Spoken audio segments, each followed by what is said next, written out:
are wizard schools, where young, bright-eyed mages go to learn the study of magic, like how to turn your enemy into a frog, or how to make your enemy think they're a frog, or how to summon a frog to fight your enemy. Lots of frog-related magic, really. I had a pretty good reaction to the last tier video, so I thought I'd make another one. So let's go into the arcane traditions of D&D 5e, ranking them from why bother to Maestra's favourite. We'll compare these schools head to head. So, grab your spellbooks, polish your arcane focus, and let's see which school of magic reigns supreme. Who knows, you might learn something. I know you won't, but you might. Also, this is all my opinion. Let's start with a classic showdown, Evocation versus Conjuration, or as I like to call it, why make friends when you can make explosions, versus why make anything when you can make friends do it for you. Evocation, the Michael Bay of magic schools. Pros: damage, damage, and, would you believe it, more damage. Sculpt Spells feature lets you avoid frying your allies.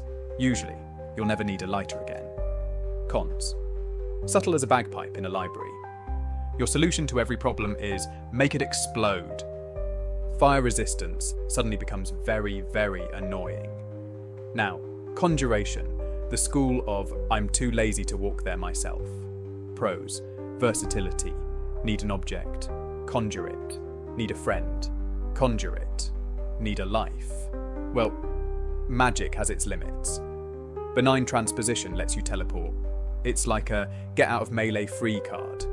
Summoning creatures means you always have someone to blame. Cons: concentration is your worst enemy. One hit and poof, there goes your summoned army. Action economy can be a pain. Hope you like spending turns commanding your minions. You might develop a god complex, more than the average wizard I mean. So, where do they rank? Evocation slides comfortably into A tier. It's straightforward, effective, and who doesn't love a good fireball? Conjuration, on the other hand, lands in B tier. It's versatile and fun, but requires more setup and can be a bit unpredictable. Much like that blind date your bard friend set you up on. Divination versus illusion, or as I like to call it, knowing everything versus making everyone know nothing. First up, Divination, the school of I told you so. Pros: portent, because sometimes you just need to decide fate itself. You're basically a magical Google. Need info? You've got it. Great for parties. Yes, Karen, your crush will ask you out. No, it won't end well. Cons: you might see things you can't unsee, like your barbarian's future fashion choices. Your DM might start sweating every time you cast a spell. Pressure to always make the right decision.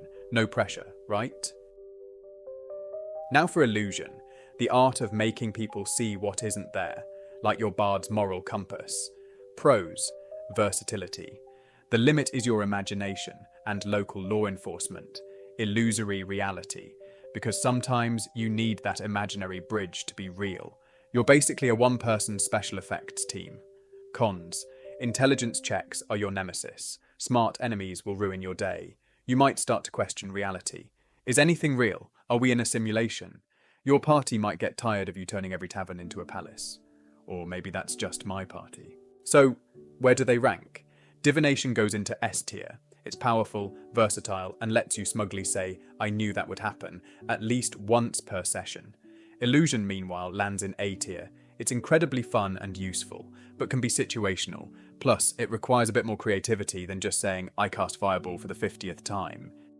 Transmutation versus Enchantment, or as I prefer, changing the world around you versus making the world wish it could change you.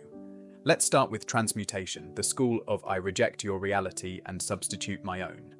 Pros: versatility.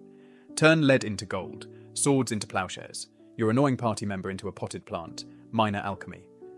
Because sometimes you just need that lock to be made of cheese. Shape changer. Finally, a way to get rid of that embarrassing tattoo you got in Waterdeep. Cons: your druid might get jealous of your shape-shifting abilities. You might develop an unhealthy obsession with turning things into other things. The existential crisis when you realise you can change everything except your charisma score. Now for Enchantment, the school of why can't we all just get along, because I said so. Pros: alter memories. Perfect for when you need to convince the guard that you've always been allowed to carry that griffin through town. split enchantment. Because why charm one person when you can charm two? You're basically the magical equivalent of a used car salesman. Cons: your friends might start wondering if their feelings for you are real or magically induced. You might forget how to interact with people without magic. Small talk, never heard of it. Extremely awkward when your spells wear off. So, about that war you started for me. Now, where do these schools land on our tier list? Transmutation secures a solid A tier ranking. It's incredibly versatile and can solve problems in creative ways. Plus, who doesn't want to turn their enemies into newts occasionally? Enchantment, on the other hand, finds itself in B tier. While powerful, it's often situational and can lead to some ethically questionable scenarios. It's all fun and games until someone charms the wrong ancient dragon. It's time for our final arcane showdown, Abjuration versus Necromancy. Or as I like to call it, the best defense is a good defense versus why be a heal bot when you can raise your own army? Let's start with Abjuration, the school of I'm rubber, you're glue. Pros: arcane ward. Because hit points are for people who don't know how to make force fields. Spell resistance. Magic missiles bounce off you like compliments off a dwarf. You're basically the magical equivalent of that friend who always has spare phone chargers. Cons: you might develop an unhealthy obsession with barriers. No, we can't put a force field around the entire city. Your party might start treating you like a walking shield generator.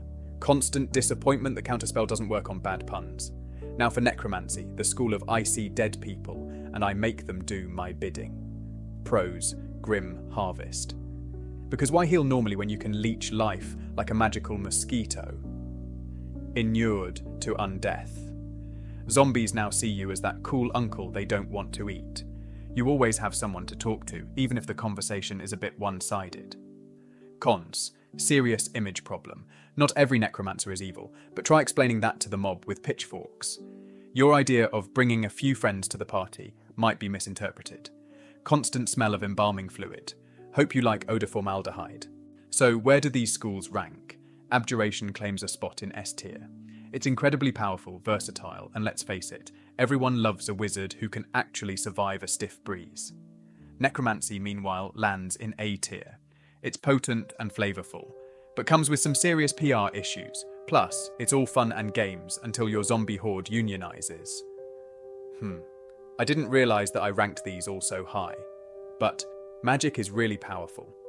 Anyway, before we wrap up, let's take a quick look at our final tier list. S tier, Divination, Abjuration. Because knowing the future and being impervious to damage is apparently a good combination. Who knew? A tier, Evocation, Illusion, Transmutation, Necromancy, for when you need to blast, bamboozle, or raise an undead army. You know, typical Tuesday stuff. B tier, Conjuration, Enchantment. Solid choices for those who like to delegate or have trouble making friends the old-fashioned way.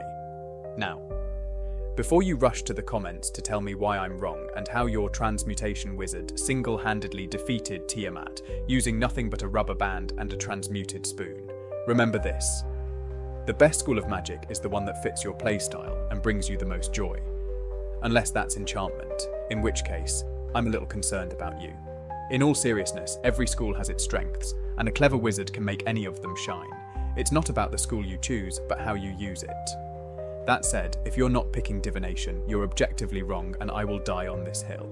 So whether you're scrying the future, raising the dead, or just trying to figure out how to make magic missile hit more than 3 targets, keep slinging those spells. And remember, when in doubt, just fireball. This is Banana Breakdown, reminding you that the real magic was the friends we charmed along the way. Until next time, may your rolls be high and your counter spells always succeed.